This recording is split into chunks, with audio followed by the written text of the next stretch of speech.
भाई जेल में बंद, पिता जमानत पे बाहर। गांव वालों ने 9 साल पहले जिस लड़की की लाश देखी थी, जब वो अचानक से गांव में जिंदा वापस लौट आती है तो सभी के होश उड़ जाते हैं। सभी कहते हैं कि ये कैसे हो सकता है।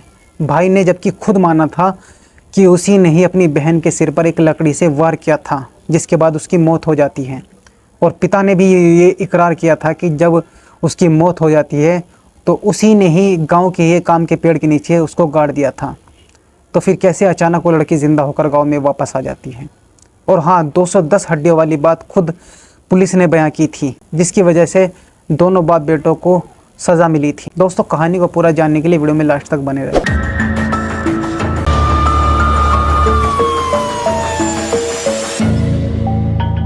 हेलो दोस्तों, स्वागत है आपका मेरे YouTube चैनल में। अगर आप चैनल पर नए हो तो चैनल को सब्सक्राइब करें, वीडियो को लाइक करें।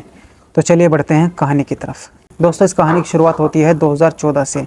मध्य प्रदेश के छिंदवाड़ा ज़िले के जौनपुर की रहने वाली एक 14 साल की कंचन नाम की आदिवासी लड़की जो घर से अचानक गायब हो जाती है। परिवार वाले बेटी के गायब होने की रिपोर्ट थाने में दर्ज कराते हैं। पुलिस जांच करती है, लेकिन परिवार गरीब होने की वजह से जांच ज़्यादा दिन तक नहीं चल पाती और कुछ दिनों बाद जो केस होता है फाइलों में दबकर रह जाता है। दोस्तों, मध्य प्रदेश में 2021 में सरकार एक योजना लाती है, मुस्कान योजना, जिसका मिशन होता है कि जो लड़कियां गुम हो गई है उनको ढूंढना और उनके परिवार वालों से मिलाना। यहाँ तक कि सरकार ने इसमें काफ़ी सफलता भी हासिल की थी। सरकार का दावा था कि 2244 लड़कियों को उनके परिवार वालों से मिला दिया गया है। इसी बीच पुलिस वालों को कंचना की भी याद आती है और उसके केस को एक बार फिर से खंगाला जाता है। कंचना तो नहीं मिलती, हाँ उसकी लाश जरूर मिलती है। तफ्तीश के दौरान पुलिस को पता चलता है कि कंचन के भाई ने ही कंचन की हत्या की। पुलिस कंचन के भाई और उसके पिता को हिरासत में ले लेती है और उनसे पूछताछ करती है। पूछताछ में कंचन का भाई बताता है कि उसकी बहन का गाँव में ही किसी से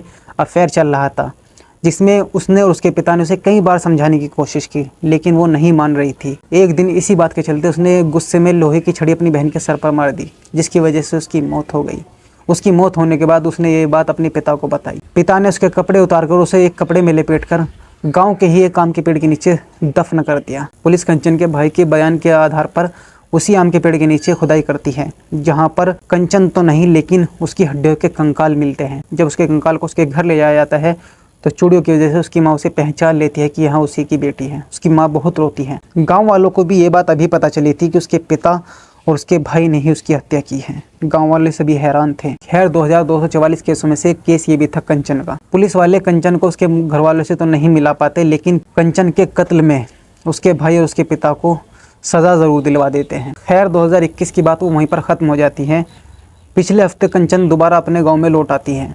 ये देखकर सभी गाँव वाले हैरान थे। किसी को यकीन नहीं हो रहा था, लेकिन वो कंचन ही थी। उसका पिता जो जेल से जमानत पर बाहर था, वो भी देखकर ये दंग रह जाता है। हर कोई ये जानना चाहता था कि आखिर मामला क्या है। अब बारी आती है एक ऐसी कड़वी हकीकत की, जिसे जानने के बाद हर कोई परेशान हो जाए। जब इस मामले की जांच होती है तो हकीकत सामने आती है कि कंचन 2014 में गांव के ही एक लड़के से अफेयर था। उसके साथ वो गांव से भाग गई थी। पिता की शराब पीकर मारपीट करने की वजह से वो परेशान थी, इसलिए उसे घर छोड़ने पर मजबूर होना पड़ा। उसने अपना नाम बदलकर कंचना से कृष्ण रख लिया था। जिस लड़के के साथ में वो भागी थी, उस लड़के ने भी उसे छोड़ दिया था, लेकिन उसने वहीं पर किसी और से शादी कर ली थी और वहीं पर रहने लगी। वहां पर उसके 2 बच्चे भी थे। कंचना अपने घर वापस बिल्कुल नहीं आना चाहती, लेकिन एक दिन जैसे वो बाजार में सामान लेने के लिए जा रही होती है तो उसी के गाँव का एक आदमी उससे टकरा जाता है। गाँव का जब आदमी कंचन को देखता है तो वो हैरान रह जाता है। कंचन को उसी के माध्यम से पता चलता है कि उसके भाई और पिता उसके कत्ल के केस में सज़ा काट रहे हैं। बस ये सुनने के बाद कंचन गांव में वापस लौट आई।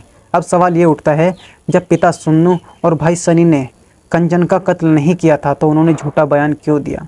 और जो लाश मिली थी वो लाश आखिर किसकी थी, जिसे पुलिस ने कंचन की बताया था? दरअसल ऑपरेशन मुस्कान के तहत पुलिस वाले हर लड़की के केस को सुलझाना चाहते थे, ताकि आंकड़े उनकी कामयाबी बयां करें। पुलिस ने जानबूझकर परिवार वालों को कंचन के कत्ल की कहानी गढ़ने पर मजबूर किया। उन्हें टॉर्चर किया जाने लगा, परेशान किया जाने लगा।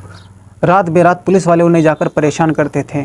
दरअसल जो लाश वो मिली थी वो कंचन की नहीं बल्कि उसके किसी रिश्तेदार की थी। मध्य प्रदेश का जो गांव है जौनपाल, वहाँ पर जो आदिवासी रहते हैं उनमें जो भी मरता है उसे वो ज़मीन में दफन कर देते हैं। वहाँ पर जो दफन थी वो कंचन के ही परिवार का कोई सदस्य था, जिसकी कुछ ही समय पहले मृत्यु हुई थी। यहाँ तक कि पुलिस वालों ने 210 हड्डियाँ गिनने का भी दावा कर दिया, जबकि इंसान के शरीर में 206 हड्डियाँ होती हैं। करीब 2 साल से कंचन का भाई जिस जुर्म की सज़ा काट रहा था, जबकि उसने वो जुर्म नहीं किया था, फिर भी वो सज़ा काट रहा था। वजह थी पुलिस का टॉर्चर। परिवार वालों ने बताया कि हमसे कंचना की मौत का बयान जो था वो ज़बरदस्ती लिया गया था।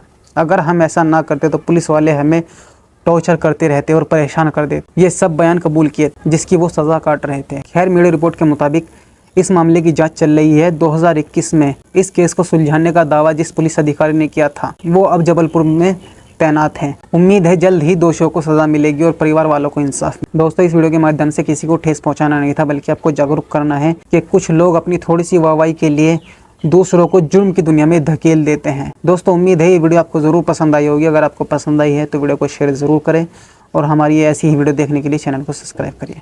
मिलते हैं अगली वीडियो में। धन्यवाद।